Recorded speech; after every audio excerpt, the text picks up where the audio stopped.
Sud Radio, tous au jardin. Et notre jardinier du jour, c'est Florian Bonneau. Bonjour.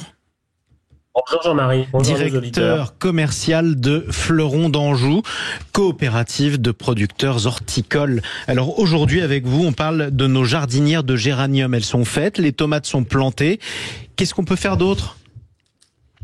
Aujourd'hui, on va commencer par s'assurer d'avoir paillé toutes les plantations. Parce qu'il ne faut pas laisser son sol nu au jardin. Oui. Donc si on n'a pas paillé, si on a la chance d'avoir un agriculteur à côté de la maison, on peut aller le voir s'il a quelques bottes à nous vendre. Sinon, on file au magasin et puis on va chercher du paillis de lin ou du mulch de cacao et on en fait une couche de 10 cm. Faut être généreux là-dessus, faut pas lésiner.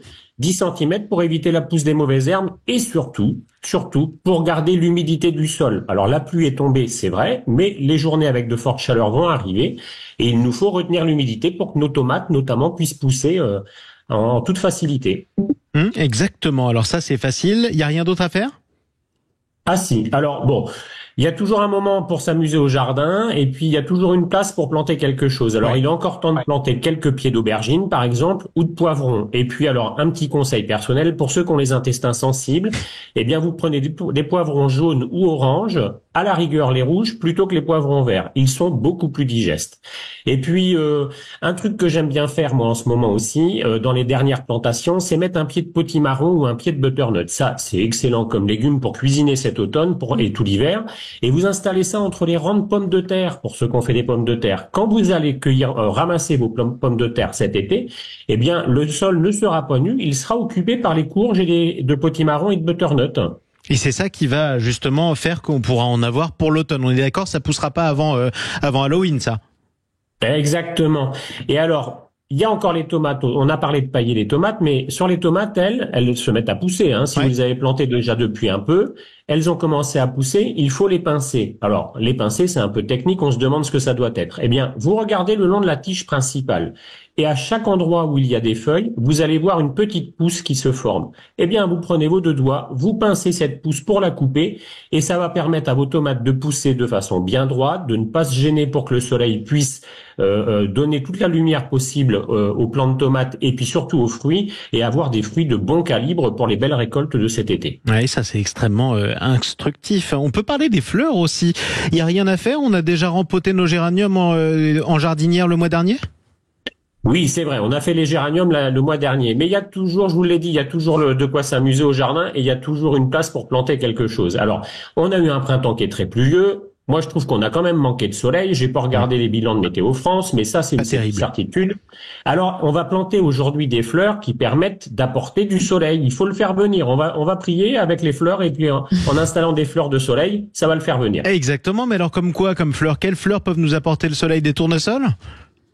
Oui, pourquoi pas, mais aujourd'hui, moi, j'ai 4 fleurs que j'ai sélectionnées qui me donnent envie de faire venir le soleil. Pour commencer, il y a le gerbera vivace. Alors, retenez bien vivace, parce qu'il y a des gerberas qui ne sont pas vivaces, eux, et puis qui, au premier coup de gelée cet automne, vont disparaître. Donc, quand vous allez aller à votre jardinerie ou dans votre magasin de bricolage, vous leur préciserez que vous voulez des gerberas vivaces. Ils ont des couleurs chaudes, moi, ce sont des fleurs merveilleuses, ça fait des grandes marguerites, il y a des rouges, des roses, des oranges, des jaunes, enfin bref, vous avez toute la palette de couleurs chaudes, et ça, c'est vraiment extraordinaire. Si vous aimez le côté flower power, c'est le gerbera qu'il vous faut, et je dirais que pour installer un ciel de table, comme nous a précisé Sandrine tout à l'heure, ça peut être vraiment sympathique pour pouvoir le décorer. Super idée en tout cas. On a aussi les cannas ? Alors c'est vrai, il y a les cannas. Ça, c'est vraiment des plantes de soleil. Dis donc, elles aiment la chaleur. C'est un peu comme nous d'ailleurs. Oui, c'est vrai. Elles ont des feuilles très larges. Ça donne un esprit jungle dans un coin du jardin. Il y en a des petits, il y en a des grands, il y en a vraiment pour tout le monde. On peut aussi les tenir en pot, mais pour peu que vous leur apportiez bien de l'eau, régulièrement dans la semaine, parce qu'elles aiment avoir une terre toujours fraîche. Ça, c'est très bon à noter. Et puis, dernier choix que vous nous proposez, c'est un duo, je crois. Ah, c'est ça, un duo. Alors, les pintas et les pervenches de Madagascar. Moi, les pintas, je trouve ça extraordinaire. Ça fait des bouquets de fleurs en étoiles. Elles apprécient vraiment la chaleur. Et puis alors, elles ont elles aussi des teintes rouges, des roses, il y a des mauves. Et puis, il y a du blanc qui peut apporter un peu de clarté dans un massif. Ce sont des fleurs très faciles. Je ne sais pas si vous le saviez, mais on les appelle parfois étoiles égyptiennes. Je savais pas. Et puis, ah oui, et les pervenches de Madagascar, alors elles, Bon, on voyage rien qu'avec leur nom. Elles ont des couleurs chaudes, évidemment, elles aussi, avec des rouges, des roses, mais aussi des couleurs abricot ou corail. Et puis, sont des fleurs très remarquables. Ça peut aller jusqu'à 5 cm de diamètre, selon les variétés. Et moi, il y a une variété que j'aime bien, c'est la variété tatou. Là, vous retenez ça, quand vous allez aller voir votre vendeur dans le magasin, vous lui dites, je veux des pervenches de Madagascar, mais je veux des tatous.